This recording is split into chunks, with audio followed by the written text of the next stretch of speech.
I started making cutting boards about a year ago just as a fun way to use up some scrap wood and add a little bit of variety to the kitchen. Also, it makes the wife smile. So one of the first things I investigated was what is the best finish to use for a cutting board.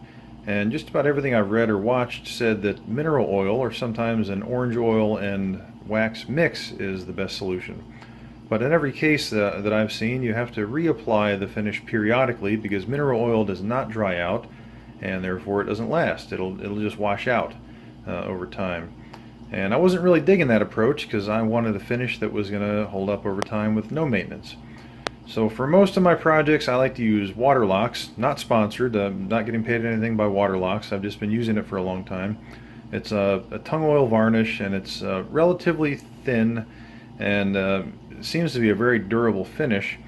And I looked up on their website to verify whether it was toxic, non-toxic, and food safe. And yes, it is. It's food safe, so you can use it on cutting boards. The only thing that's toxic about it is the solvent.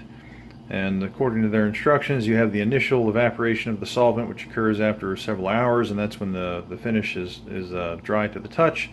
And then you have a longer process of curing, which may take longer depending on how thick the wood is and how much you applied. I like to use the smell test to verify whether the cutting board is safe to use. If it still smells like solvent, it's still in the curing process. So this can take anywhere between sometimes a week and sometimes up to a couple months if you have a much thicker board, or if you're using an end grain board and you let it soak in really deeply into the wood. But what I wanted to show today was just a quick example of how these have held up over the past year. 3 of these are a year old, and one of them is brand new. You might be able to tell which if you look closely enough. But let's go down the line and see how they look. This one is a breadboard requested by my wife, and this was made out of some hickory that I cut out of a log, some ambrosia maple that I also cut out of a log. This is soft maple. I used Purple Heart on the edges and put a Purple Heart spline to hold the breadboard ends to the board. And that was actually some thermally modified Purple Heart. I baked it in the oven to deepen the color up a little bit.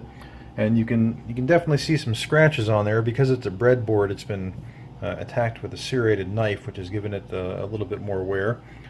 And then I have this one. This is my personal favorite, I think. I just like the way it looks.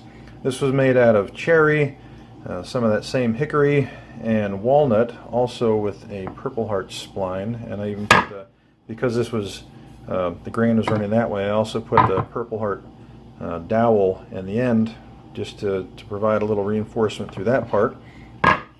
And you can see this thing is taking a little bit of a beating. She was concerned about using these at first because they're nice looking, but I said, you know, what the heck, I got plenty of wood in the garage, so let's do some testing, tear them up, see what happens, and if they don't last, then I modify the approach. So this thing has definitely seen some work. And here was the leftover piece from when I made that one. I didn't put any nice breadboard ends on it. I just cut the board, rounded the edges, and put on some finish. And it just goes to show that you really don't need to do anything complicated when you're making a cutting board. All you need is a piece of wood, maybe at the absolute minimum do some sanding to get the sharp corners off and apply some finish. And this is the latest addition to the collection, because she said that when she's putting something into a pot after she cut it, this one is a little bit heavy for her, so she wanted something that was thin and lighter. So I made this this cherry board that is about half the thickness of that one, and very lightweight. And if you're wondering where you might find some nice cherry, I found this at the landfill. I was dropping off some branches, and I saw a little chunk of a log there that had some smooth silver grain on the outside, so I took it home and ran it through the bandsaw. You can see that's got a nice quarter sawn grain to it, so this should stay perfectly flat for a very long time. And I just finished this with one single coat of Waterlox just to see how that would hold up. All the other ones I think I did 2.